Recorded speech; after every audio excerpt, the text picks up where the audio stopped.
ప్రియులారా, ఈ యొక్క ఉదయకాలంలో దైవ సన్నిధికి చేరవచ్చిన మీ అందరికీ కూడా ప్రేమపూర్వకమైన వందనాలు తెలియజేస్తూ ఉన్నాం.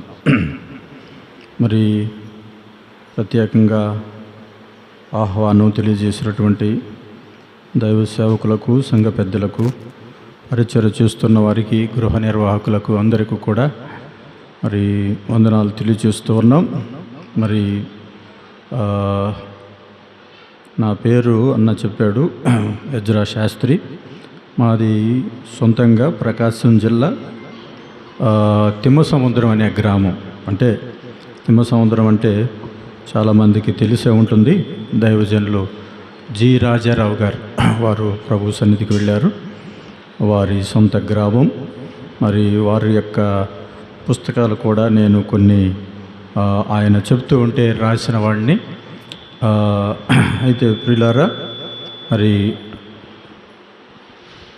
2001వ సంవత్సరంలో నేను ఎంఎస్సి పూర్తి చేసుకొని హైదరాబాద్కి వెళ్ళి అక్కడ నారాయణ కాలేజీలో లెక్చరర్గా కొంతకాలం పనిచేశాను. తర్వాత డిగ్రీ కాలేజీలో నేను ఎలక్ట్రానిక్స్ డిపార్ట్మెంట్లో కొంతకాలం పనిచేశాను. హైదరాబాద్ నుంచి మరలా విశాఖపట్నం ప్రిన్సిపాల్గా పనిచేయడానికి కొంతకాలం వెళ్ళాను. ఆ తర్వాత కోయంబత్తూర్, మరి తమిళనాడు రాష్ట్రంలో కోయంబత్తూర్లో కొంతకాలం పనిచేశాను. మరి ఈ రీతిగా ప్రభు పనిచేస్తూ ఉన్నప్పుడు నన్ను కోయంబత్తూరు నుంచి తిరుపూర్ అనేటువంటి ప్రాంతం, దాదాపు గంట ప్రయాణం మాత్రమే, అక్కడికి నన్ను మార్చారు. ట్రాన్స్ఫర్ చేసినప్పుడు నేను కోయంబత్తూరును విడిచిపెట్టడానికి ఇష్టం లేక మరి కోయంబత్తూరు నుంచే తిరుపూర్కి రోజు బస్సులో ప్రయాణం చేసేవాడిని. అలాగ ప్రయాణం చేస్తున్నప్పుడు దేవుడు ఒకరోజు నాతో మాట్లాడాడు. మా భార్య, పిల్లలు మరి కడప జిల్లా బద్వేల్లో వారు ఉండేవారు. అయితే వారు అక్కడ, నేను ఇక్కడ ఉన్నాను కాబట్టి అలాగా ఉండకూడదని దేవుడు నాతో మాట్లాడుతూ వస్తున్నాడు. కాబట్టి 2018వ సంవత్సరం అక్టోబర్ నెలలో నా ఉద్యోగానికి నేను రాజీనామా చేసి, మరి నేను ఉద్యోగానికి రాజీనామా చేయాలంటే ఒక 3 నెలలు ముందుగా చెప్పాలి. అందుకని నేను 1 నెల ముందే చెప్పాను.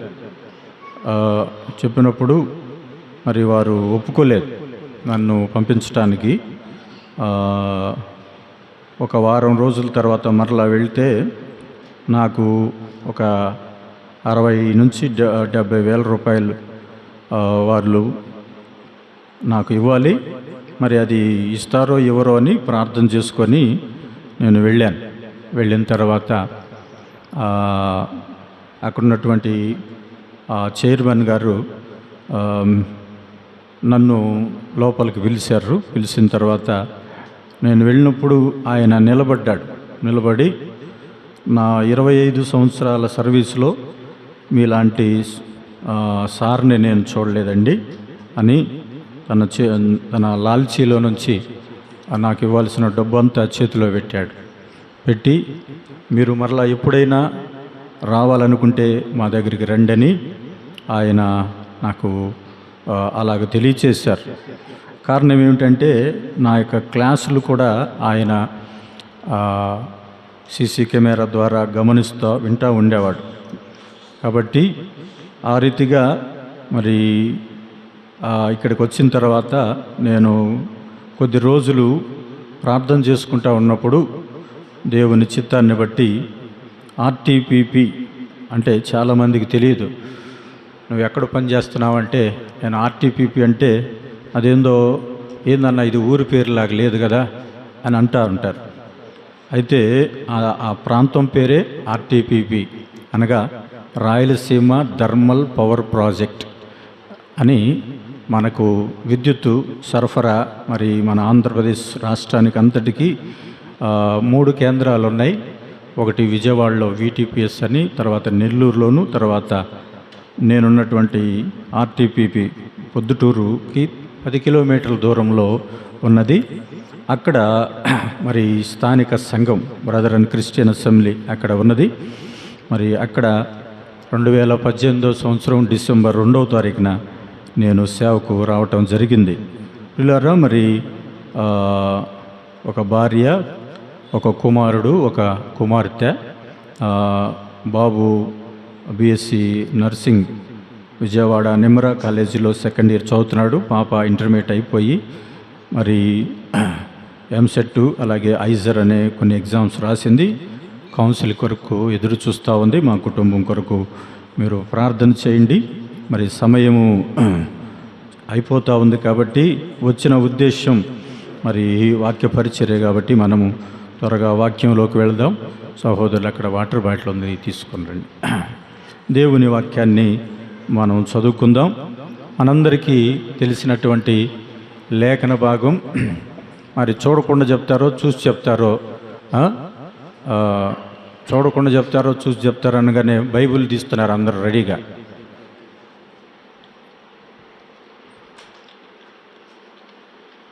సామెతల గ్రంథం 22వ అధ్యాయం 6వ వచనం. చూడకుండా చెప్పాలి. 22వ అధ్యాయం 6వ వచనం. ఇంక లాభం లేదని అయిపోయింది. అందరికి తెలిసిన మాటే కదా. చదవండి. బాలుడు నడవవలసిన త్రోవ వానికి నేర్పుము, పెద్దవాడైనప్పుడు దాని నుండి తొలగిపోడు. కళ్ళు మూసుకుంటే చిన్న ప్రార్థన చేస్తా. ప్రేమగల తండ్రి, స్తోత్రములు. ఈ ఉదయకాలం మీ సన్నిధిని మాకు అనుగ్రహించారు. కర్నూలులో కల్లూరు క్రిస్టియన్ అసెంబ్లీలో మేము ఈ రీతిగా సహవాసం చేయడానికి మీ కృప చూపించారు. అల్పుడు దీనుడైనా నన్ను జ్ఞాపకం చేసుకోండి. కొద్ది నిమిషాలు ఇదిగో మా ప్రియులతో సహవాసం చేసి మీ వాక్యాన్ని పంచుకోవటానికి మాకు మీరు దయచేయమని మీ కృపకై అప్పగించుకుంటూ యేసు ప్రభు వారి పరిశుద్ధ నామం ద్వారా స్తోత్రములు చెల్లించి ప్రార్థన చేసి వేడుచున్నాము తండ్రి, ఆమేన్. ప్రభునందు ప్రియులారా, మరి బాలుడు నడవవలసిన త్రోవ వానికి నేర్పుము అని ఎవరికి చెప్తున్నాడు చెప్పండి? సొలొమోను. మీరు మాట్లాడితే నేను మాట్లాడతా, మీరు కామ్గా ఉండకూడదు. అడిగిన దానికి సమాధానం చెప్పాలి. తెలిసినా తెలియకపోయినా, వచ్చినా రాకపోయినా మనం సమాధానం చెప్పాలి. ఎందుకంటే క్లాసులో కూర్చున్నప్పుడు మాస్టర్ ఏదైనా ప్రశ్న అడిగాడు అనుకోండి, టీచర్ గారు, కొంతమంది తెలియకపోయినా అది సార్ అంటారు. అట్లా తెలిసినా తెలియకపోయినా చెప్తే మంచిది. ఎందుకంటే అది ఇంటరాక్షన్ అంటారు కదా. బాలుడు నడవలసిన త్రోవ వానికి నేర్పుము అని ఎవరు చెప్తున్నారు? సొలొమోను చెప్తున్నాడు. ఎవరికి చెప్తున్నాడు? తల్లిదండ్రులకి. కాబట్టి ఈ ఉదయకాలంలో తల్లిదండ్రులంగా ఉన్నటువంటి మనము నేర్చుకోవలసిన పాఠాన్ని నేను జ్ఞాపకం చేయాలని ఇష్టపడుతున్నాను. బాలుడు నడవలసిన త్రోవ వానికి నేర్పమంటే క్రైస్తవ తల్లిదండ్రులు ఎలా ఉండాలి అనేదే ఉదయకాలంలో నేను జ్ఞాపకం చేస్తాను. అంటే క్రైస్తవ తల్లిదండ్రులు అనేటువంటి వారు తల్లిదండ్రులు పిల్లలకు ఒక స్వార్థగా ఉండాలి. అంటే పిల్లలు మన గురించి అనగా తల్లిదండ్రుల గురించి మంచిగా చెప్పాలి. నేను మా ఊర్లో ఉన్నప్పుడు ఒక పిల్లవాడు, నేనప్పుడు కాలేజీలో పని చేయలేదు, ఆ సమయంలో అక్కడ స్నేహితులతో కూర్చునేవాడిని. పిల్లవాడు ఒకసారి వచ్చి వాళ్ళ అమ్మ గురించి చెప్తున్నాడు. అరే, ఇప్పుడు నాకు 20 సంవత్సరాల వయసు. నా 20 సంవత్సరాల వయసులో మా అమ్మ అద్దం ముందు నుంచొని అద్దం చూసినట్లు నేను ఇంతవరకు చూడలేదురా అన్నాడు. అంటే అద్దానికి ఆమె ప్రాధాన్యత ఇవ్వలేదు అని చెప్పడానికి తల్లి గురించినటువంటి సాక్ష్యము అతడు చెప్తున్నాడు. అది నాకు ఇప్పటికి కూడా మైండ్లో ఉండిపోయింది, మనసులో. కాబట్టి తల్లిదండ్రులు అనేటువంటి వారు పిల్లలకు ఒక స్వార్థగా ఉండాలి. అంటే మా నాన్న చాలా మంచోడు, మా అమ్మ చాలా మంచిది, ఇద్దరు కూడా భార్యాభర్తలుగా వారు ఎప్పుడు పోట్లాడుకున్నది నేను చూడలేదు, మా నాన్న ఉద్యోగంలో ఎప్పుడు కూడా అవినీతి చేశాడు అనే మాట నేను వినలేదు, మా నాన్న చక్కగా ప్రార్థన చేసుకుంటారు, మా కుటుంబం ఇలా ఉంటుంది. ఇదే తల్లిదండ్రులు గురించి పిల్లలు చెప్పవలసిన సువార్త. సువార్త అంటే ఏంటి చెప్పండి? మంచి మాట లేకపోతే మంచి వార్త. అయితే సొలొమోను మరి తన పిల్లల విషయంలో, సొలొమోను యొక్క పిల్లలు ఎంతమంది ఉన్నదో బైబిల్లో రాయబడలేదు, కానీ సొలొమోను యొక్క కుమారుడు రెహబాము గురించి మాత్రమే బైబిల్లో రాయబడింది. ఆయనకి 1000 మంది మరి భార్యలు, ఉపపత్నులు ఉన్నారని మనం చూస్తున్నాం. కానీ పిల్లలు ఎంతమంది ఉన్నారో స్పష్టంగా బైబిల్ గ్రంథంలో రాయబడలేరు. అయితే సొలొమోను ఏం చెప్తున్నాడంటే, బాలుడు నడవవలసిన త్రోవ వానికి నేర్పుము అన్నాడు. ఎందుకంటే దావీదు భక్తుడు మరి పిల్లల్ని ఏ రీతిగా పెంచాడు అని ఆలోచన చేస్తూ ఉన్నప్పుడు, దావీదుకు మరి అమ్నోను అనే ఒక కుమారుడు ఉన్నాడు, అబ్షాలోము అనేటువంటి కుమారుడు ఉన్నాడు, అదోనియా అనేటువంటి కుమారుడు ఉన్నాడు. పిల్లరా, ఈ కుమారులు వారి పద్ధతి లేకపోతే వారు ఎలా ప్రవర్తించారు అని ఆలోచన చేస్తున్నట్లయితే, దావీదును మనము ఆలోచన చేస్తూ ఉన్నాం. ఈ సందర్భంలో దావీదు మరి యుద్ధాభ్యాసం కలిగినవాడు, గొప్ప రక్తపాతము జరిగించి గొప్ప యుద్ధములు జరిగించను అని దినవృత్తాంతాల గ్రంథం 18వ అధ్యాయంలో మనం చూస్తాం. గొప్ప యుద్ధాలు చేశాడు, నీతి న్యాయముగా పరిపాలించాడు.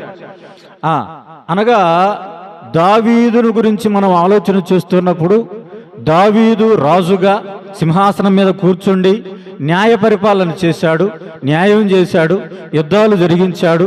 మరి మోయాబీయులతోటి, ఫిలిస్తీన్లతోటి, అమ్మోనీయులతోటి, అనేక మంది జనాంగములతోటి దాదాపుగా 66 యుద్ధాలు చేశాడని లేఖనాల్లో ఉన్నది. ఈ 66 యుద్ధాల్లో ఏ యుద్ధంలో కూడా దావీదు ఓడిపోలేదన్న అని రాయబడింది. ఎవరితో యుద్ధము చేసినా, యెబూసీయులతో యుద్ధం చేశాడు, వారి మీద గెలిచాడు. ఈ రీతిగా దావీదు అన్ని విషయాల్లో ఆయనకి ఎన్ని మార్కులు వేయొచ్చు అంటే 100కు 100 మార్కులు వేయచ్చు. యుద్ధాభ్యాసంలో కానీ, యుద్ధం చేయటంలో కానీ, రాజ్యంలో కానీ, న్యాయ పరిపాలనలో నీతి న్యాయములు నీతిగా జరిగించుచుండెనని 1 సమూయేలు గ్రంథం 15వ అధ్యాయంలో మనం చూస్తాం. అయితే ప్రియులారా, దావీదు ఇన్ని మంచి లక్షణాలు ఉన్నాయి. అయితే దావీదుకు కుటుంబాన్ని గురించి, దావీదుకు పిల్లల గురించి ఎన్ని మార్కులు వేయొచ్చు అని మనం ఆలోచన చేస్తే, దావీదుకి దగ్గరగా ఒక 10 మార్కులు మాత్రమే వేయొచ్చు. 100కి 10 మార్కులు మాత్రమే పడతాయి దావీదుకి. ఎందుకంటే దావీదు కుటుంబాన్ని నిర్లక్ష్యము చేసిన వాడుగా మనం చూస్తాం. దావీదు పిల్లల్ని నిర్లక్ష్యము చేసిన వాడుగా మనం చూస్తాం. మనం కూడా అనేక సార్లు అనేక రంగాల్లో ప్రావీణ్యత కలిగి ఉంటాం. విద్యలో కానీ, వ్యాపారంలో కానీ, కుటుంబంలో కానీ, అనేక రంగాల్లో, చదువుల్లో కానీ అనేక రీతులుగా మనం ప్రావీణ్యత సంపాదించుకొని ఉంటాం. మంచిదే. కొన్నిసార్లు కుటుంబంలో ఒక యజమానిగా, ఒక భర్తగా నేను ఎలా ఉన్నాను అని ఆలోచన చేసి కుటుంబానికి మంచిగా ఉన్నవారు ఉన్నారు. కొంతమంది కుటుంబాల్లో మరి ఇంటికి వస్తారు, కానీ ఇంటికి వస్తే భార్యతో మాట్లాడరు, పిల్లలతో మాట్లాడరు, ఒంటరిగా ఉంటారు. ఒంటరిగా ఉండి మరలానే ఉదయాన్నే లేచి డ్యూటీకి వెళ్ళిపోతారు. అనగా కుటుంబాన్ని సరిగా పట్టించుకున్న వాళ్ళు అనేక మంది లేరు అని కూడా మనం చెప్పొచ్చు. అయితే ప్రియులారా, దావీదు కూడా అలాంటి అనుభవాన్నే కలిగి ఉన్నాడు. కారణం ఏమిటంటే, దావీదు యొక్క కుమారుడు మొదటిగా మనం చూస్తే అమ్నోను అనేటువంటి ఒక కుమారుడు ఉన్నాడు. ఆ కుమారుడు మరి సమూయేలు 2వ గ్రంథం 13వ అధ్యాయంలో తామారు అనేటువంటి సహోదరి ఉన్నది. ఆ సహోదరి పట్ల అన్యాయంగా ప్రవర్తిస్తాడు, ఆమెను పాడు చేస్తాడు, ఆమెను మానభంగం చేస్తాడు. ఆమె అవమానం పొంది మరి తన అన్న ఇంటికి వెళ్ళిపోయిందని లేఖనాల్లో మనం చూస్తాం. ప్రియులారా, ఇలాంటి సందర్భం జరిగినప్పుడు అమ్నోను తన సహోదరి పట్ల అవమానకరమైనటువంటి రీతిగా ప్రవర్తిస్తే, ఒక తండ్రిగా దావీదు ఏం చేయాలి? అప్పటికే దావీదు ఎవరు? రాజుగా ఉన్నాడు, సింహాసనం మీద కూర్చొని ఉన్నాడు. రాజ్యమును బట్టి కానీ రాజును బట్టి కానీ కాకుండా ఒక తండ్రిగా న్యాయం చేయవలసిన వాడు తండ్రిగా న్యాయం చేయలేకపోయాడు. ఆమె అవమాన భారం తట్టుకోలేకపోయింది. రాజు ఇంటికి వెళ్లకుండా, అనగా తండ్రి ఇంటికి వెళ్లకుండా తన అన్నయ్యకు అబ్షాలోము ఇంటికి వెళ్ళిపోయిందని లేఖనాల్లో చూస్తాం. పిల్లరా, ఇలాంటి పరిస్థితిని బట్టి ఆమె ఎంతగానో కృంగిపోయింది. తర్వాత ఆమె వివాహం చేసుకోవాల. ఆమె జీవితం అంతా నిందలతోటి ఒక రాజకుమార్తెగా ఉండవలసింది. రాజకుమార్తెగా ఎంతో ఆనందంగా ఉండవలసినటువంటి ఆమె దుఃఖముతో ఇంటిలో నుంచి బయటికి రాలేనటువంటి స్థితిలో ఆమె ఉండిపోయింది. అలాంటి స్థితిలో రాజు న్యాయం చేస్తాడు అనుకుంటే రాజు న్యాయం చేయలేదండి. ఆ మాట చూద్దాం, చూడండి. మొదటి సమూయేలు గ్రంథం 13వ అధ్యాయం. మొదటి సమూయేలు గ్రంథం 13వ అధ్యాయం 21వ వచనాన్ని చదువుదాం, చూడండి. మొదటి సమూయేలు గ్రంథం 13వ అధ్యాయము 21వ వచనం ఏమని రాయబడింది అక్కడ?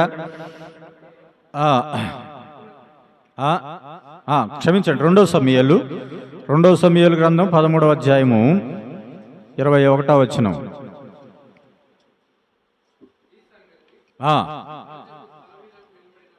దావీదునకు వినబడినప్పుడు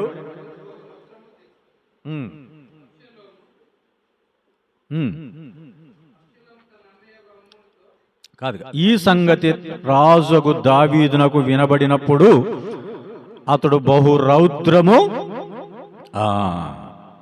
అంటే తండ్రికి ఏమొచ్చిందంటండి ఇది తెలిసి? కోపం వచ్చింది. అమ్నోను, నువ్వు చేసిన పని ఏంట్రా అని కోపగించుకున్నాడు, బహురౌద్రం తెచ్చుకున్నాడు. ఏంటి, నువ్వు ఇలాంటి పని చేస్తావా? ఆమె ఎవరో తెలుసా? నీకు సహోదరే కదా, నీ సహోదరి పట్ల ఇలాంటి అవమాన కార్యం చేస్తావా అని బహురౌద్రం తెచ్చుకున్నాడు. రౌద్రం తెచ్చుకున్నాడు కానీ న్యాయము చేయలేదు. అర్థమైందా? రౌద్రము తెచ్చుకున్నాడు. తల్లిదండ్రులుగా మనము పిల్లల మీద కోపపడతాం, కానీ మనము కోపపడి వారిని శిక్షించలేకపోతున్నాం. అర్థమైందా? తల్లిదండ్రులుగా మనము చేయవలసినటువంటి న్యాయం, సంఘములోనైనా కుటుంబంలోనైనా ఎవరైనా తప్పు చేస్తే న్యాయము చేయాలి. ఎవరైనా తప్పు చేస్తే హెచ్చరించాలి. ఎవరైనా తప్పు చేస్తే శిక్షించాలి. ఎవరైనా తప్పు చేస్తే వారిని గద్దించాలి. ఆలస్యం చేయకూడదు. అర్థమైందా? రాజు ఆలస్యం చేస్తున్నాడు. రాజు తాత్సరం చేస్తున్నాడు. ఇంకా ఇంకా ఇంకా సమయాన్ని తీసుకుంటున్నాడు. తండ్రి ఇంటిలో అన్యాయం జరిగితే ఆ కుమార్తె పట్ల న్యాయం చేయాల్సింది పోయి ఆమె దుఃఖంలో ఉంది, ఆమె ఏడుస్తూ ఉంది, ఆమె బట్టలు చించుకొని ఉంది, ఆమె ఆహారం తీసుకోవట్లేదు, ఆమె పెళ్లి కాకుండా అలాంటి పరిస్థితిలో అబ్షాలోము ఇంటిలో దీనమైన స్థితిలో ఉంటే, అయ్యో నా కుమార్తె ఎలా ఉందని ఆలోచన చేసి తండ్రి అమ్నోనును శిక్షించాల్సింది పోయి ఏం చేస్తున్నాడండి?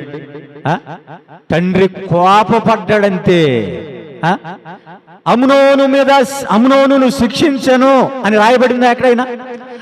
అమ్నోను మీద కోపపడ్డాడు. ఒకవేళ అతడు కుటుంబ సభ్యుడే, ఒకవేళ అతడు కుమారుడే కావచ్చు. కుమారుడైతే శిక్షించకూడదా? కుమారుడైతే న్యాయం చేయకూడదా? కుమారుడని చెప్పి విస్మరిస్తావా? అక్కడ కోపం చూపడమే కాదు, న్యాయం చేసే ధైర్యము తల్లిదండ్రులు తీసుకోవాలి. అర్థమైందా? ఏదైనా ఒక తప్పు పిల్లలు చేస్తే కోపపడి మనం ఊరుకుంటున్నాం అనేక సార్లు. అలా ఊరుకుంటే పిల్లవాడు మారతాడు అని నువ్వు అనుకుంటే అది మన భ్రమ మాత్రమే. ఏమి చేయాలి? మనం న్యాయం చేయాలి. ఏమి చేయాలి? అది తప్పని వారిని హెచ్చరించాలి, వారికి శిక్ష చేయాలి. అందుకే అన్నాడు, బాలుడు, చెప్పండి మళ్ళీ ఒకసారి, నడవలసిన త్రోవ నేర్పాలి. తండ్రిగా బాధ్యత తీసుకోవాలి. కొన్నిసార్లు మనం ఏమంటాం తెలుసా, వాళ్ళ అమ్మ మాట్లాడుతుందిలే, నేను మాట్లాడకూడదు, వాళ్ళ నాన్న మాట్లాడుతున్నాడులే, వాళ్ళ నాన్న చెప్తేనే వింటాడు అని తల్లి మౌనంగా ఉంటుంది. పిల్లారా, మరి దావీదు అమ్నోను పట్ల న్యాయము చేసిన వాడు కాదు. దావీదు న్యాయం చేయలేదు కాబట్టే ఆమె తామారు ఎవరింటికి వెళ్ళిందండి? అన్న ఇంటికి వెళ్ళింది, అబ్షాలోము ఇంటికి వెళ్ళింది. ఎందుకని? నా అన్న అయితే న్యాయం చేస్తాడు, నా తండ్రి అయితే న్యాయం చేయలేకపోతున్నాడు, నా తండ్రి మాట్లాడలేని వాడుగా ఉన్నాడు, నా తండ్రి అతడు కుమారుడుగా భావించుకొని ఉండి ఆ కుమారుని కూడా ప్రేమించాలనే ఉద్దేశంతో శిక్ష చేయట్లేదు, నాకు న్యాయం జరగలేదని ఎక్కడికి వెళ్ళింది? అబ్షాలోము ఇంటికి వెళ్ళిందండి. పిల్లారా, కుటుంబములోనైనా సంఘములోనైనా ఒక పాపము కనబడినప్పుడు, ఒక తప్పు జరిగినప్పుడు దాన్ని మనం హెచ్చరించే వారంగా ఉండాలి. అనేక సార్లు మనం భయపడిపోతాం. అయ్యో అంటే ఏమవుతారో, అంటే మందిరాన్ని మానుకుంటారేమో, అంటే పిల్లవాడు నొచ్చుకుంటాడేమో అని మనం అనేక సార్లు ఏం చేస్తున్నాం? వారిని హెచ్చరించడానికి మనం భయపడిపోతున్నాం, కోపపడుతున్నాం. కోపం వలన న్యాయము జరగదు, గుర్తుపెట్టుకోండి. అయితే అమ్నోను చేసినటువంటి పనిని బట్టి అక్కడ ఏం జరిగిందండి? మొదటి సమూయేలు గ్రంథం చూద్దాం, చూడండి. 13వ అధ్యాయం 14వ వచనం. 2వ సమూయేలు, క్షమించండి. బలవంతముగా ఆమెను ఏం చేశాడు? అక్కడ అవమానపరిచాడు. దావీదు అలాంటి తప్పు, అమ్నోను అలాంటి తప్పు చేస్తే ఏం చేయలేదు? క్రమశిక్ష చేయలేదు. ఒక తండ్రిగా నీవు క్రమశిక్ష చెయ్యకపోతే, తండ్రిగా కుమారుని యొక్క తప్పును దిద్దకపోతే నువ్వేమైనట్టు చెప్పండి? కుమారుడు చేసిన తప్పును నీవు ప్రోత్సహించిన వాడవే. కుమారుడు చేసిన తప్పును నువ్వు ప్రోత్సహించిన వాడుగానే ఉంటావు. పిల్లరా, మరి ధర్మశాస్త్రము ఏం చెబుతుందంటే, తన సహోదరి యొక్క మానాన్ని తీసిన వ్యక్తిని ఉరి తీయాలని ఉంది. ధర్మశాస్త్ర ప్రకారం అమ్నోను దేనికి పాత్రుడు? ఉరి శిక్షకు పాత్రుడు. కానీ తండ్రి ఏమాత్రము న్యాయము చేయలేని వాడుగా ఉన్నాడు. ప్రియులారా, కారణం ఏమిటంటే దావీదులో లోపం ఉంది కాబట్టి. రెండవదిగా అబ్షాలోము రెండవ కుమారుడు అబ్షాలోమును గురించి మనం జ్ఞాపకం చేసుకుంటే, అబ్షాలోము ఏం చేశాడు చూద్దాం, చూడండి. 2వ సమూయేలు గ్రంథం 13వ అధ్యాయం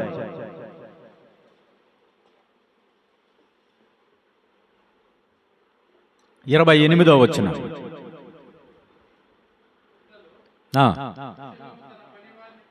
ఆ పనివారిని పిలిచి అమ్నోనును కనిపెట్టి ఉండి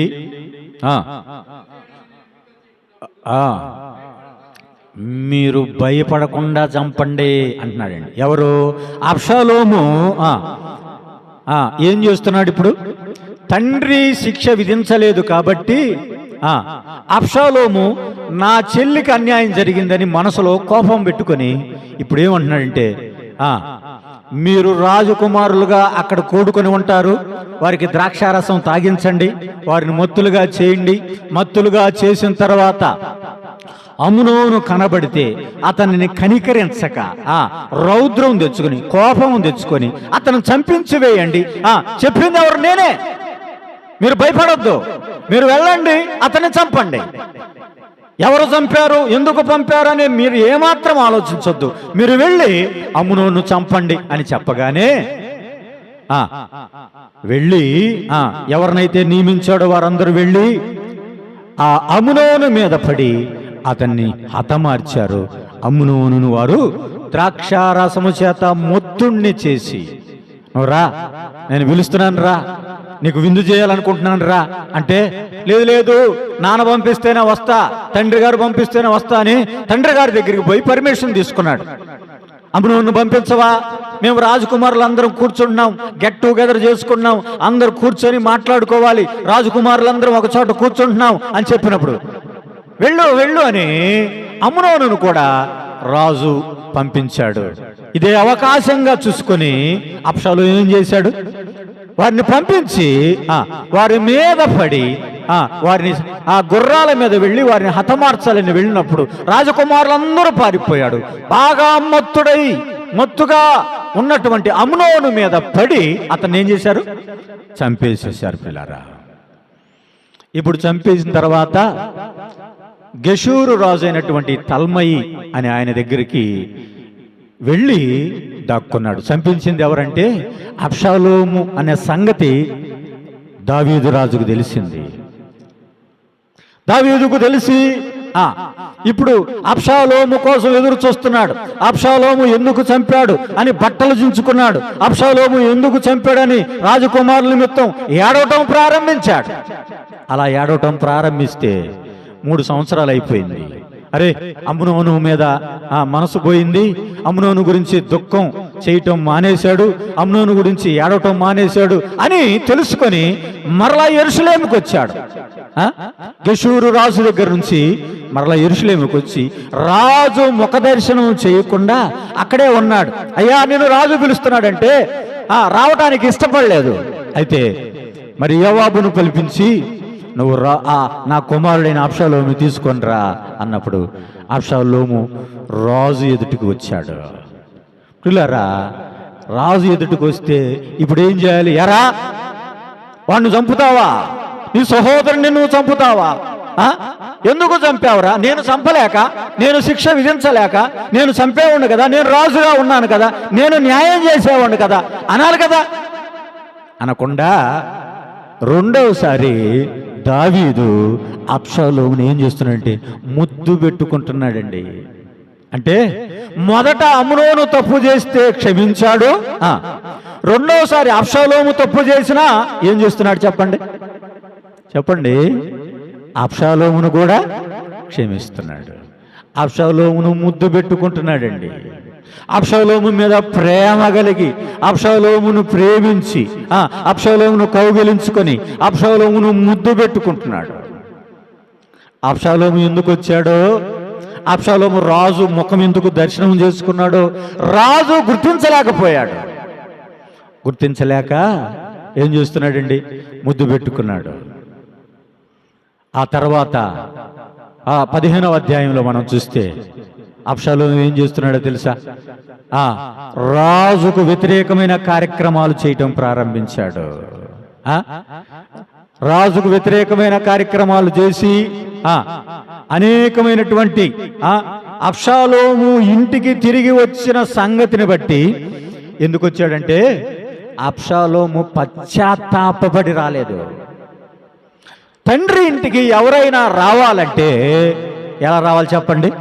ఒకసారి విడిచిపెట్టి వెళ్ళిపోయారు. ఎక్కడికైనా సంఘాన్ని విడిచిపెట్టి వెళ్ళిపోయినా మరలా తిరిగి రావాలంటే ఎలా రావాలి? చిన్న కుమారుడు తండ్రి ఇంటిని విడిచిపెట్టి నేరుగా వచ్చాడు, కానీ ఎలా వచ్చాడు చెప్పండి? పశ్చాత్తాపపడి రావాలి. అయ్యో నేను తప్పు చేశాను, అయ్యో నేను పొరపాటు చేశాను.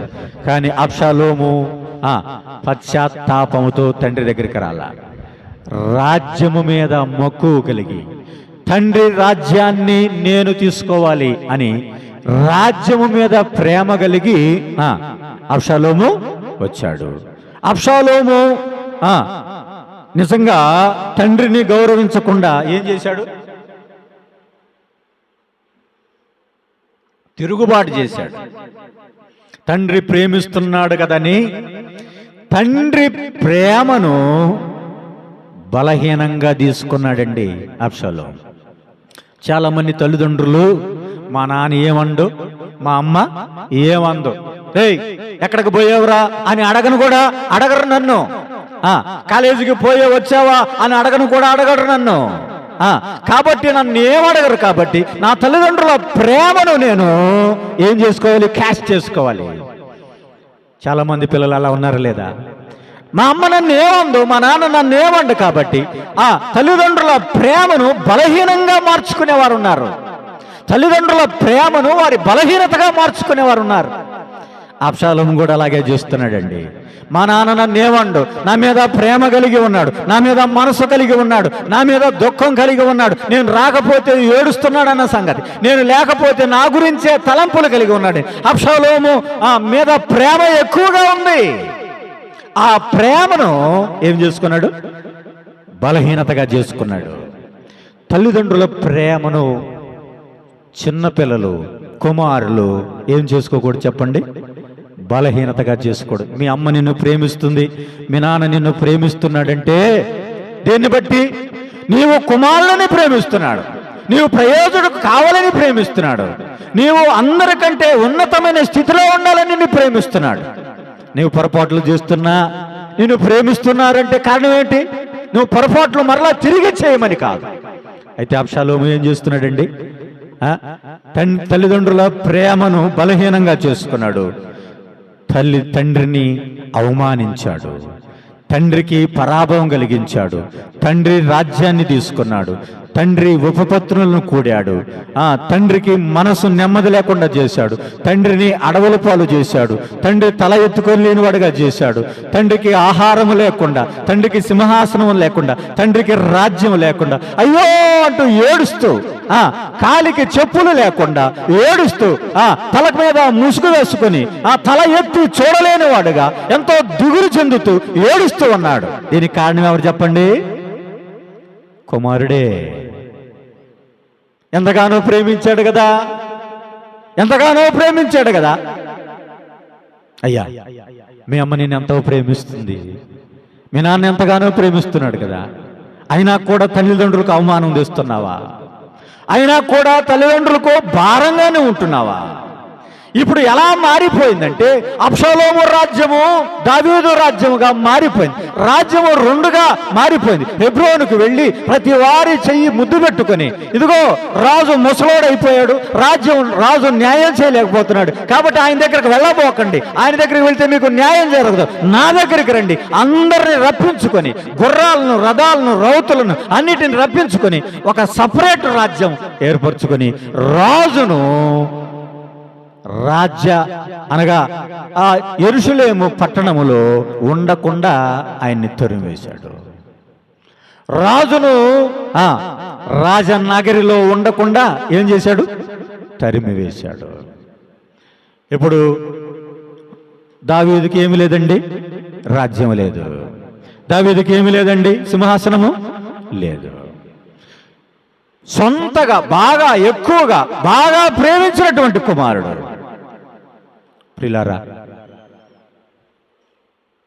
అబ్షాలోము తండ్రి యొక్క బలహీనతను చూసుకొని, తండ్రి ప్రేమను చూసుకొని అమ్నోను చంపించాడు, రాజధానిని విడిచిపెట్టాడు. ఇప్పుడు పాలనంతా గందరగోళం అయిపోయింది. నాయకుడుగా ప్రేమ ఉండొచ్చు, కానీ ఆ ప్రేమ పిల్లల పట్ల బలహీనతగా మారకూడదు. పిల్లలు తప్పు చేస్తే శిక్షించాలి, కానీ ఒక నాయకుడు, ఒక సంఘ పెద్దవు, లేదా ఒక యజమానివి, లేదా ఒక భర్తవు తప్పు చేస్తే ఏం చేయాలి? శిక్షించాలి. కుటుంబంలో తప్పు జరిగింది, భార్య తప్పు చేసింది, ఏం చేయాలి? న్యాయం చేయాలంతే. భర్తకు పుట్టు రోషము బహు రౌద్రము గలది, అతడు ప్రతీకారము చేయు కాలముందు ఎన్ని బహుమానములు ఇచ్చినను ఒప్పుకొనడు. లేదండి తప్పైపోయిందండి, లేదండి తప్పైపోయింది, సారీ డాడీ, సారీ డాడీ, నేను ఇంకా తప్పు చేయను అని అన్నా న్యాయం చేయాల్సిందే. పిల్లరా, అబ్షాలోము తండ్రికి అవమానం తెచ్చినవాడుగా, తండ్రి సింహాసనాన్ని దొంగిలించినవాడుగా, దేశాన్ని విభజించినవాడుగా, తండ్రిని చంపాలనుకున్నవాడుగా, అప్పటికి కూడా అబ్షాలోము మీద ప్రేమ చల్లారలేదు. యోవాబు సైన్యాధిపతులు వెళ్ళి ఇప్పుడు యుద్ధం చేస్తున్నారు. ఎవరితోటి? అబ్షాలోముతోటి. మీరు వెళ్ళి యుద్ధం చేస్తున్నారు కదా, యుద్ధం చేస్తున్నారు మంచిదే, కానీ నా కుమారుడు అన్నాడు. చూశారు అబ్షలోము, కొంచెం జాలి చూపించండి అంటున్నాడు. ఎవరండి అంటుంది చెప్పండి? దావీదే. ఎవరిని? రాజ్యాన్ని విభజించిన వాడిని, తండ్రి భార్యలను కూడిన వాడిని, తండ్రికి సింహాసనం లేకుండా చేసిన వాడిని, తండ్రిని అవమానపాలు చేసి తండ్రిని చంపాలనుకున్న వాడిని ఏమంటున్నాడండి? నా కుమారుడైన అబ్షలోము నిమిత్తము జాలి చూపించండి. పిల్లారా, ఆలోచించేయండి. చివరికి అబ్షలోము చనిపోతే ఏమని ఏడుస్తున్నాడు?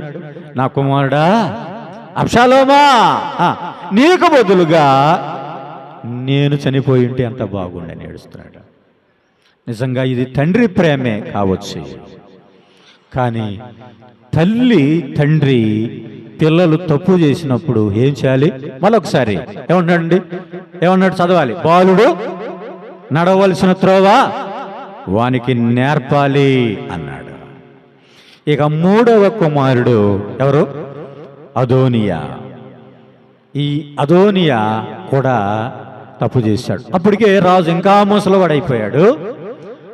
అబ్షలోము కాలానికే కొద్దిగా వృద్ధుడైపోయాడు. ఇక అదోనియా కాలానికి వచ్చేపాటికి బహువృద్ధుడైపోయాడు. మంచంలోనే ఉన్నాడు.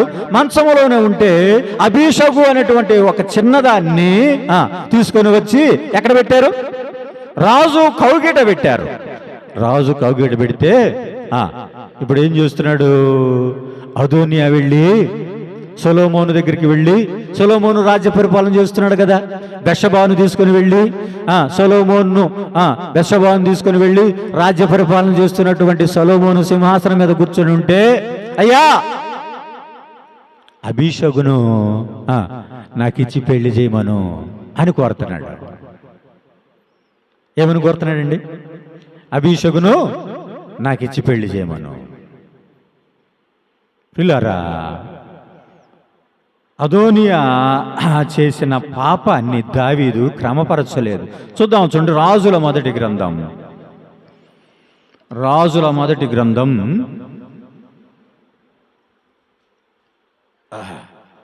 1వ అధ్యాయం 6వ వచనం, లేకపోతే 5వ వచనం చదుదాం. హగ్గీతు కుమారుడైన అదోనియా ఏం చేస్తున్నాడంటండి? గర్వించిన వాడై నేనే రాజు నగుదునని అనుకుని రథములను గుర్రపు రౌతులను తనకు ముందుగా పరిగెత్తుటకు 50 మంది మనుషులను ఏర్పరచుకొనెను. 6వ వచనం, అతని తండ్రి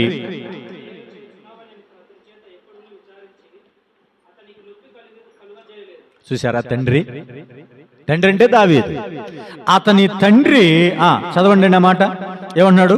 అతని తండ్రి నీవు ఎలా చేయుచున్నావు, ఎందుకు ఎలా చేస్తున్నావురా అని అతని చేత ఎప్పుడు విచారించి అతనికి నొప్పి కలగజేయలేదు. ఎందుకు ఎలా చేస్తున్నావు, నువ్వు చేసేది తప్పురా.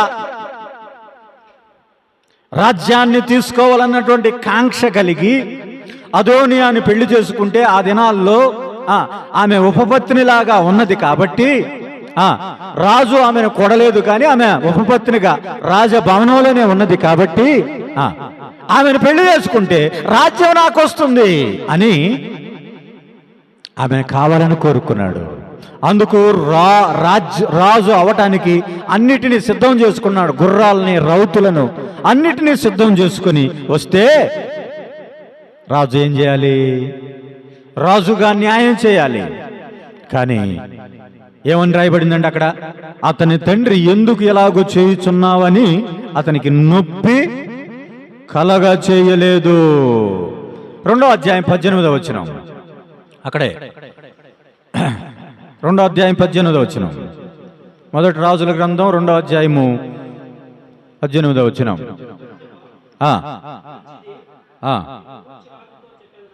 నిన్ను గూర్చి రాజు నాకు చెప్పేదను, బెత్షెబా రాజైన సొలొమోను నొద్దకు అదోనియా పక్షంను చెప్పుటకు వచ్చినప్పుడు రాజు లేచి ఆమెకు ఎదురుగా వచ్చి ఆమెకు నమస్కారం చేసి సింహాసనం మీద ఆసీనుడై తన తల్లి కొరకు ఒక ఆసనం అంటే కుర్చీ వేయించి ఏం చేస్తున్నాడు? ఆమె అతను కుడి పార్శ్వమున కూర్చుండెను. ఒక చిన్న మనవి ఎవరు అడుగుతున్నారండి? బెత్షెబా అడుగుతుంది. ఎవరిని? సొలొమోన్ అడుగుతుంది. అయ్యా ఒక చిన్న మనవయ్యా, సింహాసనం వేశాడు కదా, ఇంక అడుగమ్మా అంటున్నాడు. అడుగుతుంటే నా మాట త్రోసి వేయకుమని ఆమె చెప్పగా, నా తల్లి చెప్పు, నీ మాట త్రోసి వేయననగా ఆమె, షూనేమీరాలైన అబీషగును నీ సహోదరుని అదోనియాకి పెళ్లికి ఇప్పించవలెను. చూసారా? అదోనియాని పెళ్లికంట ఇదిగో అభిషేక్ ఉంది కదా, నాన్న కవిగిట పండుకుంది కదా, తండ్రి కవిగిట పండుకున్నటువంటి ఆమెను ఎవరు కవిగిటికి చేర్చాలంట? ఇప్పుడు అదోనియా కవిగిటికి చేర్చాలంట. ఎంత ఘోరం చూడండి. తల్లిదండ్రులు క్రమశిక్షణ చెయ్యక కుమారులు కానీ కుమార్తెలు కానీ ఎంతో నష్టం. మనము క్రమశిక్ష చేసేవారుగా ఉండాలి. ఇప్పుడు ఒక ప్రశ్న వేద్దాం. ఇప్పుడు దావీదు దగ్గరికి పోయి దావీదును ఒక ప్రశ్న వేద్దాం. అయ్యా దావీదు గారు, మరి మీకు పెళ్ళయింది కదా? పెళ్ళయింది. అయినా మరి బెత్షెబాను మరలా ఎందుకు పెళ్లి చేసుకున్నారు? దావీదు గారు, మీకు బెత్షెబా ఏమవుతుంది అని అడిగితే ఏం చెప్తాడండి? ఆమె నా పొరుగు అని భార్య. అయ్యా ధర్మశాస్త్రం ఏం చెప్తుంది? ఏం చెప్తుంది చెప్పండి? నీ పొరుగు అని భార్యనైనను గాడిదనైన నీ పొరుగు అని దేనినైనను ఆశింపవద్దని ధర్మశాస్త్రం చెప్తుంది కదా అయ్యా, మరి నువ్వెందుకు ఆశించావు? అవన్నీ నాకు తెలియదండి, నాకు ఆశ పుట్టింది, నేను చేసుకోవాలనుకున్నా. అవన్నీ నాకు తెలియదండి. ఆమె భర్తను చంపించావు కదా, ఆమె భర్తను చంపించావు కదా. దేనికోసం చంపించాడండి? బెత్షెబా కోసమే. దావీదు నువ్వు తప్పెందుకు చేశావు అంటే, చూసారా, అతడు తప్పు చేశాడు కాబట్టి ఏమీ మాట్లాడలేకపోతున్నాడు. ఇప్పుడు అమ్నోను పెద్ద కుమారుడు దగ్గరికి పోదాం. అమ్నోను నీవు తామారును కూడేవు కదా, తామారు నీకేమవుతుంది అని ప్రశ్న వేద్దాం. ఆమె ఏం చెప్తాడండి సమాధానం? ఆమె నాకు సహోదరి. అయ్యో సహోదరి కదా, నీ సహోదరి మానశ్శాతం తీయకూడదని ధర్మశాస్త్రం చెబుతుంది కదా, మరి సహోదరుని ఎంతకలా చేశావు అంటే ఏం చెప్తాడండి? ఏమో నాకు మనసు అయ్యింది, ఆమెను నాకు కావాలని నేను కోరుకున్నా, ఎలాగైనా సరే ఆమె కావాలని కోరుకున్నాను కాబట్టి నాకు అవేం అవసరం లేదు, ధర్మశాస్త్రం నాకు అవసరం లేదు, దేవుని వాక్యం నాకు అవసరం లేదు, దేవుని చట్టం దేవుని వాక్యం ఏం చెప్తున్నా అవన్నీ నాకు అవసరం లేదు, నేను కావాలనుకున్నాను, నేను ఆమెను పొందుకున్నాను. బెత్షెబాను నేను కావాలనుకున్నాను, నేను పొందుకున్నాను అన్నాడు దావీదు. అమ్నోను కూడా తామారు కావాలనుకున్నాను, నేను పొందుకున్నాను అంటున్నాడు. పిల్లరా, అలాగే అబ్షాలోము దగ్గరికి పోయి ఇప్పుడు మనం ప్రశ్న వేస్తే, అబ్షాలోము నీ తండ్రి భార్యలు నీకేమవుతారయ్యా? ఏమవుతారు చెప్పండి? తండ్రి భార్య చెప్పండి. తండ్రి భార్య ఏమవుతుంది? తల్లే కదా. ఏమో ఇది చెబితే ఏమవుద్దో అని అనుమానంగా చెప్తున్నారు మీరు. ఏమి చెబితే ఏదో అని నేను చెప్పాను, ఏదో ఒకటి చెప్పమని. తండ్రి భార్య ఏమైద్ది? తల్లే. అరే నీకు తల్లే కదా, నీ తల్లితోటి నీ తల్లులుగా ఉన్నటువంటి వారితోటి నీ తండ్రి భార్యలుగా ఉన్నట్టు ఉపపత్తులుగా ఉన్న వారితో ఎందుకు పాపం చేశావు? ఏం చెప్తాడండి? నేను చెయ్యాలనుకున్నాను, నేను చేశాను. పిల్లారా, అలాగే చివరిగా అదోనియా దగ్గరికి పోయి అదోనియా ఇప్పుడు నీ తండ్రి కౌగిట పడుకుంది కదా, నీ తండ్రికి వెచ్చదనాన్ని కలిగించింది కదా, ఆమె నీ తండ్రికి ఒక రకంగా ఉపపత్నులాగా ఉంది కదా, నీకేమవుతుంది? నీకు కూడా ఆమె తల్లి లాంటిదే కదా. ఎందుకు ఇలా చేశావు, ఎందుకు కావాలని కోరుకున్నావు అంటే ఏం చెప్తాడు? నాకు కావాలి. ఇంకా అవసరమైతే బెత్షెబాను తీసుకొని వెళ్ళాడండి. బెత్షెబాను తీసుకొని వెళ్ళి అడుగుతున్నాడు ఏమని? నాకు అభిషేకం కావాలి, నాకు అభిషేకం కావాలి. ఎంత ఘోరమైన పాపం. కుమారులు తప్పు చేస్తుంటే దావీదు వారిని మందలించిన వాడు. ఒకవేళ అమ్నోనును శిక్షించినట్లయితే అబ్షాలోము అమ్నోనును చంపేవాడు కాదు.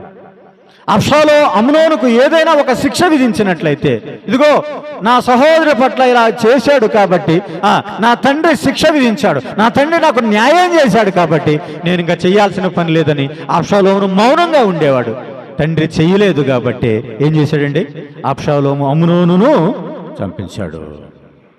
పిల్లారా, ఇదంతా పాపం చేయటానికి కారణమయ్యింది. దావీదు పాపం చేయటానికి ఒక పథకం వేసుకున్నాడు. అబ్షాలోము పాపం చేయటానికి ఒక పథకం వేసుకున్నాడు. అమ్నోను పాపం చేయటానికి ఒక పథకం వేసుకున్నాడు. అలాగే అదోనియా రాజ్యం పొందటానికి ఒక పథకం. ఏదైనా తప్పు చేయాలంటే చాలా మంది ఏం చేస్తున్నారు తెలుసా? ఇప్పుడు ప్లాన్ వేస్తున్నారు, పథకాలు వేస్తున్నారు. ఎలాగా? ఆమెను నా భార్య చేసుకోవాలంటే, బెత్షెబాను నా భార్య చేసుకోవాలంటే అతని భర్త ఉండటానికి వీల్లేదు. అతని భర్త ఉండటానికి వీల్లేదంటే అతని భర్త చేతనే ఒక ఉత్తరం పంపించి, ఇదిగో అక్కడ యుద్ధంలో మంచి ధైర్యవంతులుండే స్థలంలో అతను నిలబెట్టి అతను చంపించి అని యోవాబుకు ఉత్తరం పంపిస్తే యోవాబు ఉత్తరం చదివాడు, మంచి ధైర్యవంతులుండే స్థలంలో పెట్టాడు. ఊరియా ఏమైపోయాడు?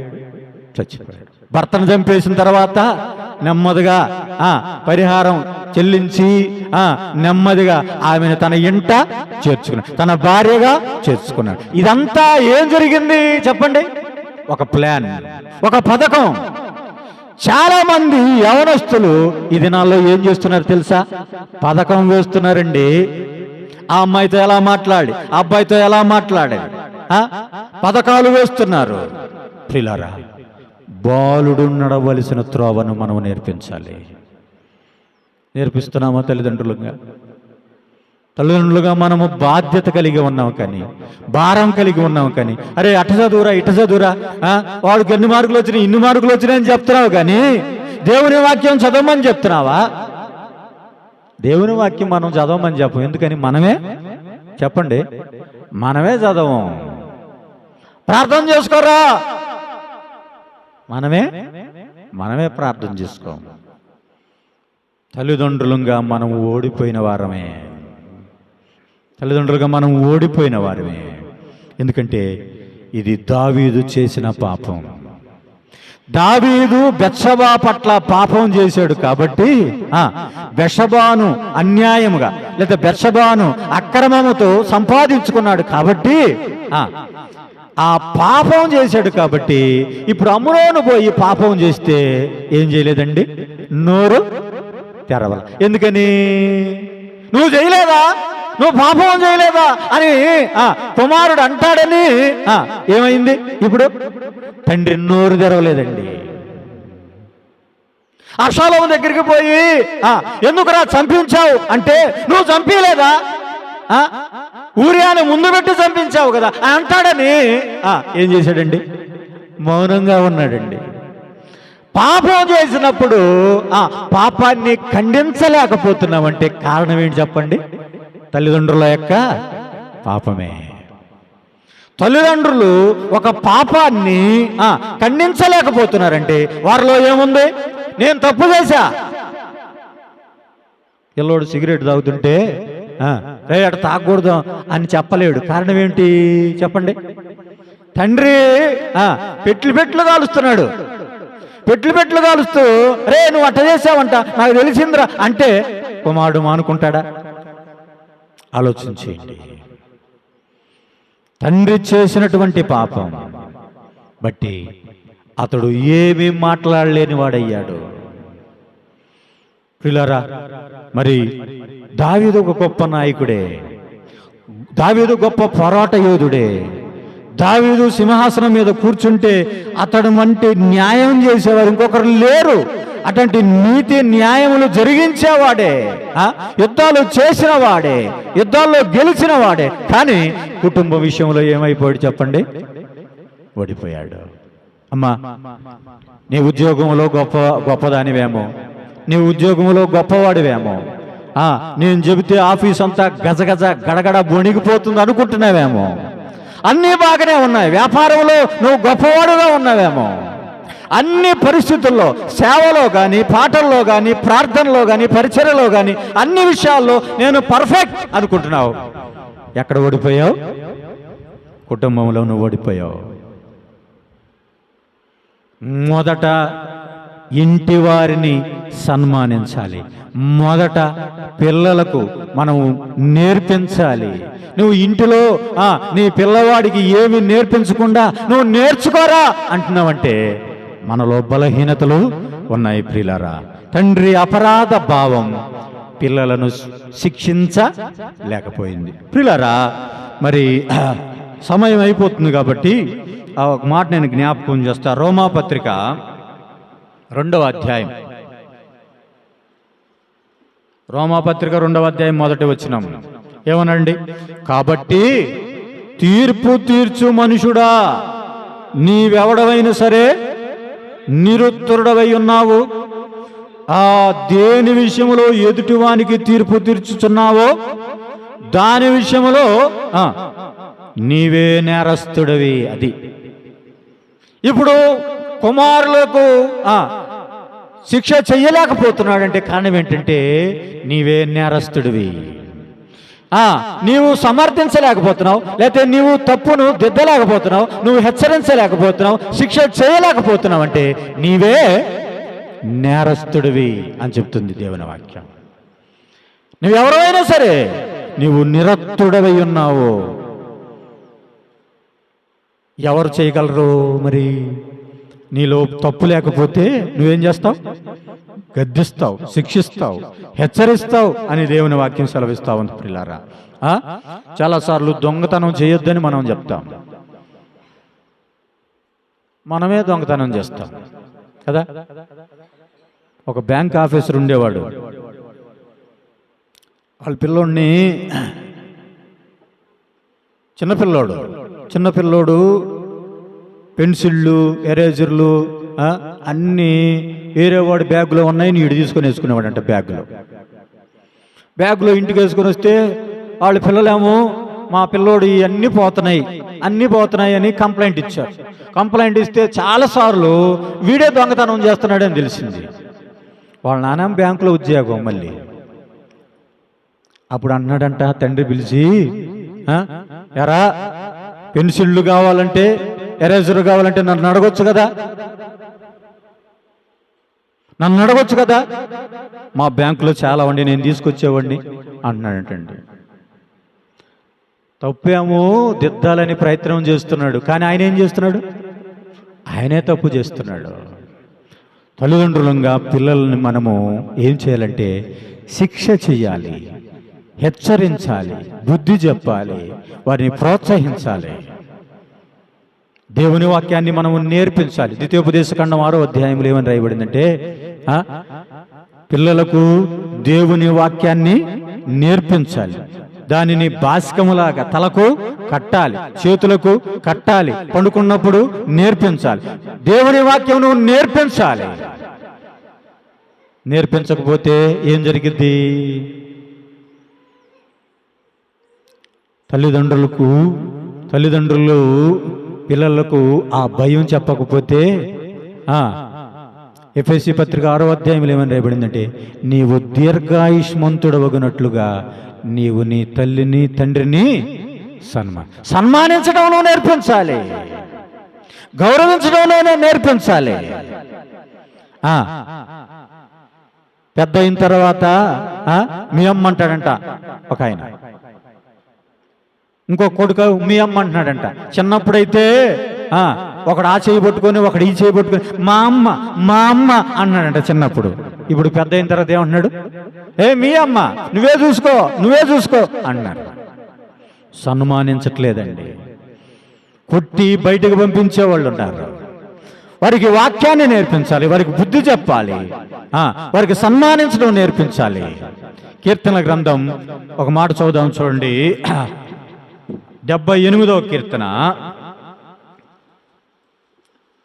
78వ కీర్తన 8వ వచనం చదువుదాం చూడండి. ఆ సంతతికి శాసనములు నియమించెను, ఇశ్రాయేలు సంతతికి ధర్మశాస్త్రం అనుగ్రహించెను. మన పితరులు తమ పుత్రులకు దానిని తెలుపవలెను అనండి. 4వ వచనం చదువుదాం చూడండి. ఆయన బలము, ఆయన చేసిన ఆశ్చర్య కార్యములు దాచకుండా ఏం చేయాలి? వాటిని వారి పిల్లలకు ఏం చెప్పాలి? ఆయన ఆశ్చర్యకరుడు, ఆయన చేసిన అద్భుతాలు మన కుటుంబంలో ఏం చేశాడో నువ్వు చెప్పాలి.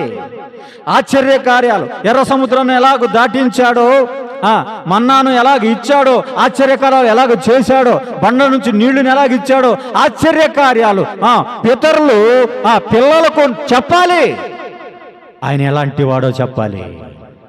ఆయన వాక్యాన్ని నేర్పించాలి, వారికి సన్మానించడం నేర్పించాలి. తెసలోనిక పత్రిక లేకపోతే ఒక మాట చదువుదాం చూడండి.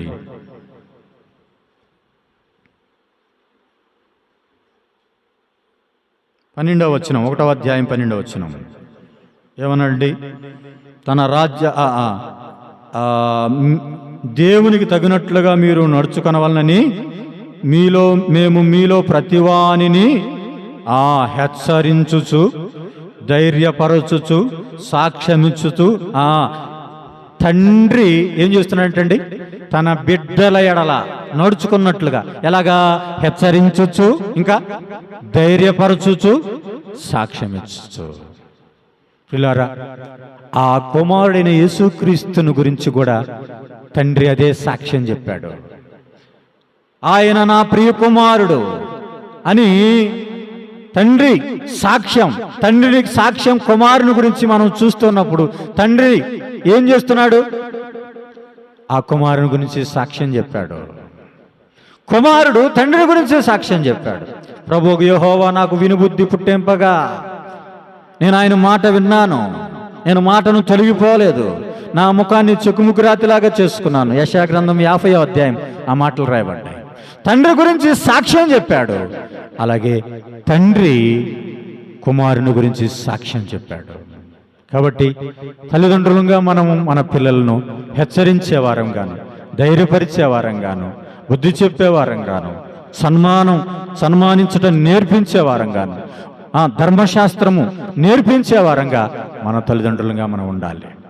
ఆ రీతిగా మనం ఉండి పిల్లలకు మనం నేర్పిద్దాం. మరొకసారి చెప్పండి. బాలుడు నడవలసిన త్రోవ వానికి నేర్పుము, పెద్దవాడైనప్పుడు అని కింద ఫుట్ నోట్లు ఏమన్నాడు? వృద్ధుడైనప్పుడు. ఎప్పటి వరకు అంటండి ఇది నేర్చుకునేది? వృద్ధాప్యం వరకు. వాడు తప్పిపోని స్థితి. బాల్య దశలో నువ్వు నేర్పిస్తే ఎప్పటి వరకు? వృద్ధాప్యం వరకు ఉంటుంది. ప్రార్థన చేసుకుందాం.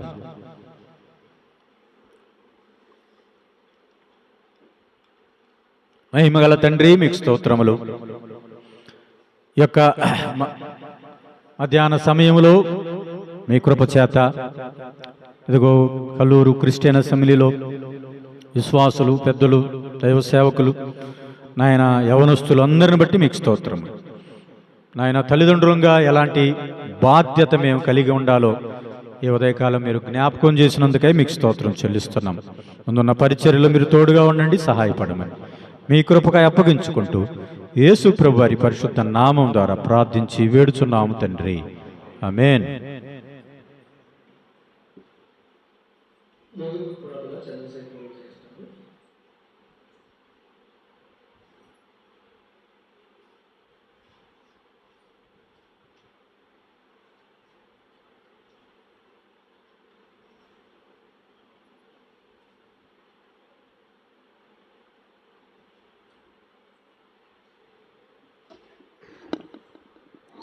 ఇంతవరకు దేవుని దాసుల ద్వారా మనం చక్కటి వర్తమానం విన్నాం. తల్లిదండ్రుల యొక్క బాధ్యత చాలా చక్కగా మరి దావీదు మహారాజుని ఉదాహరణగా తీసుకొని మరి అన్నగారు చక్కగా వివరించారు. అందుని బట్టి మనం కూడా తల్లిదండ్రులుగా ఎలా పిల్లల పట్ల ప్రవర్తించాలో, ఎలా వారిని పెంచాలో మనం కూడా తెలుసుకోవాలని హెచ్చరించబడ్డాం. మరి చక్కటి వర్తమానం అందించిన అన్నగారికి వందనాలు తెలియజేస్తున్నాం. సమయము 12:30కి వస్తుంది. 12:30 to 1:30 మరి యవనస్తుల కూడిక ఉంటుంది. దయచేసి అన్నగారు వాడబడతారు యవనస్తుల కూడికలో. యవనస్తులతో పాటు కొంతమంది ఆసక్తి గల వాళ్ళు కూడా యవన సహోదరులు పెద్దలు కూడా ఆసక్తి ఉంటే పాల్గొనవచ్చు. ప్రార్థన చేసుకుందాం. ప్రార్థన తర్వాత షార్ప్గా 12:30కి ప్రారంభించబడుతుంది. ప్రేమ కలిగిన మా ప్రియ పరలోకపు తండ్రి, మహోన్నతులైన మా గొప్ప దేవ, ప్రభుదినములో ఇలాగన మేమందరము చేరువచ్చి మీ పరిశుద్ధ నామాన్ని ఉదయకాలము ఆత్మతో సత్యముతో ఆరాధించిన ఆయన మరికొద్ది సమయము మీ సన్నిధిలో మేము నిలిచి ఉండి మా ఆత్మీయ జీవితాలకు, ప్రభా విశ్వాస జీవితానికి కావలసినటువంటి అనేక ఆత్మీయ సంగతులు మీ దాసుల ద్వారా మాకు అందించిన విధానం బట్టి కూడా మీకు స్తోత్రం చెల్లిస్తున్నాం. దేవా, మరి మీ దాసుడు మరి ప్రభా పొద్దుటూరు RTPPలో మరి ప్రభా మీ యొక్క పరిచయంలో, మీ సేవలో కుటుంబ సమేతముగా కొనసాగుతూ దేవా మరి మీ పరిచయం కొనసాగిస్తుండగా మీ దాసుని బలపరచండి. మీ పరిచయంలో, మీ సేవలో ఆత్మరక్షణ కొరకు మీ దాసుని బహుగా బలమైన సాధనంగా మీరు వాడుకుని వేడుకుంటున్నాం. సహాయం చేయండి నాయన. మరి మీ దాసుడు విడిచివచ్చినటువంటి కుటుంబాన్ని, సంఘాన్ని జ్ఞాపకం చేసుకోనండి. అక్కడ ఉన్నటువంటి విశ్వాసులందరినీ కృపలో జ్ఞాపకం చేసుకుని ప్రభా సహాయం చేయండి. అక్కడ మీ పరిచర్య అంతకంతకు ఫలించేట్లు సహాయం చేయండి. ప్రభావ చూపండి దేవా. మరి కుమారుని కోసం, కుమార్తె కోసం ప్రార్థన చేస్తున్నాం. వారి యొక్క భవిష్యత్తుని దీవించండి. ప్రభా సహాయం చేయండి దేవా. భవిష్యత్తులో మీ కొరముట్లుగా వాడబడినట్టు వారు దీవించండి. ప్రభా సహాయం చేయండి. మరి ప్రభా మా మధ్యకు మరి వచ్చి ఎలాగున్న ప్రభా మా స్థానిక సంఘంలో ఈ దినమంతయు ప్రభా మరి వాడబడటకు మీరు ఇచ్చిన కృపను బట్టి కూడా మీకు స్తోత్రం చెల్లిస్తున్నాం దేవా. ఇంతవరకు మీ దాసుని ద్వారా మాకు అందించినటువంటి శ్రేష్టమైన వర్తమానం కూడా మీకు స్తోత్రం చెల్లిస్తున్నాం దేవా. మరి తల్లిదండ్రుల యొక్క ప్రేమను, తల్లిదండ్రుల యొక్క అనురాగమును మరి పిల్లలు ప్రభా మరి దేవా మరి బలహీనతగా తీసుకుని తల్లిదండ్రులను నొప్పించేవారిగా ఉండకుండా వారితో మీరు మాట్లాడండి. ప్రభా సహాయం చేయండి దేవా. మరి ఎంత ప్రభా మరి కీడు చేసినా, ఎంత పాపం చేసినా తండ్రి ప్రభా, తండ్రి మనసు నొప్పించినా తండ్రి యొక్క ప్రేమ ఎలా ఉంటుందో మీరు మాకు చూపించారు ప్రభా. మీకు స్తోత్రం చెల్లిస్తున్నాం. అలాంటి తండ్రి యొక్క ప్రేమను, తల్లి యొక్క ప్రేమను పిల్లలు తోసివేయకుండా తండ్రి ప్రభా మరి వారిని గౌరవించి సన్మానించి దేవా వారికి నమ్మకం వారికి జీవించట్లో సాయం చేయండి. తల్లిదండ్రులకు పేరు తెచ్చేవారుగా, సంఘానికి పేరు తెచ్చేవారుగా, వారి ఉన్న ఊరిలో కూడా వారికి మంచి పేరు వచ్చేట్లు సాయం చేయని చెప్పండి. విన్న మాటలు విడిచిపెట్టకుండా యవనస్తుల్లో మీరు కార్యం జరిగించండి. ప్రభా సహాయం చేయండి అయినా. మరి ప్రభా మీ దాసుని ద్వారా మాకు ఇచ్చిన వర్తమానం కూడా మీకు స్తోత్రం చెల్లిస్తున్నాం. విన్న మాటలు మేము కూడా తల్లిదండ్రులుగా వాటిని హృదయంలో భద్రపరుచుకొని పిల్లలను ప్రభా ఏ విధంగా మరి నడిపించవలనో, పెంచవలనో మీరు మాకు నేర్పించండి. ప్రభా సహాయం చేయండి దేవా. సహాయం పెట్టుకుంటున్నాం తండ్రి. మరి పిల్లలు చదువుతున్నారు, మంచి జ్ఞానం ఇవ్వండి, బుద్ధిని, వివేకమును దేవా మీరు దయచేయండి. ప్రభా సహాయం చేయండి. బుద్ధి, విజ్ఞానం, సర సంపదలు మీ దగ్గర గుప్తమైన ప్రభా దయతో జ్ఞాపకం చేసుకోనండి. వాటిని పొందుటకు మరి సొలొమోను ఏ విధంగా అయితే జ్ఞానం కోసం మీ దగ్గర ప్రార్థన చేశాడో వారు కూడా అలాగే తండ్రి జ్ఞానం సంపాదించుకున్నటకు, జ్ఞానం పొందుకున్నటకు ప్రార్థించే వారిగా చేయండి. ప్రభా సహాయం చేయండి. ఈ దినం చేరొచ్చే ప్రతి ఒక్కరిని పేరు పేరున దీవించండి. ప్రభా రాలేకపోయిన మనకు తనం దయచేయండి. మరి మీ ఇష్టమైతే ప్రభా మరి అయినా మరి యవనస్తుల కుడికలు కూడా మీ దాసుని మీరు వాడుకోనండి. బలమైన సాధనంగా మీరు వాడుకోండి. ప్రభా సాయం చేయండి. అలాగే ప్రభా దిన సాయంకాలం మరి ప్రభా కుడికి విషయం ప్రార్థన చేస్తున్నాం, స్వార్థి కుడికి విషయం ప్రార్థన చేస్తున్నాం. సాయంకాలం 7 గంటలకు ప్రభా స్వార్థి కుడికి ఏర్పాటు చేయబడినది. ఆ కుడికి అందరూ చేరువచ్చేలా సహాయం చేయండి. చెప్పండి సాయంకాలం ప్రభా మరి ఆ కుడికి వాతావరణం అనుకూలం చేయండి. ప్రభా సాయం చేయండి. కృప చూపమని సాయం చేసి నడిపించమని మా ప్రభు యేసుక్రీస్తు పరిశుద్ధమైన నామమున వినయంతో ప్రార్థించి వేడుకుంటున్నాం తండ్రి. ఆమేన్. సాయంకాలం 7 గంటలకే కదా, 6:30కి. మరి సాయంకాలము ఈ దినము ప్రత్యేకమైనటువంటి కూడిక మరి 6:30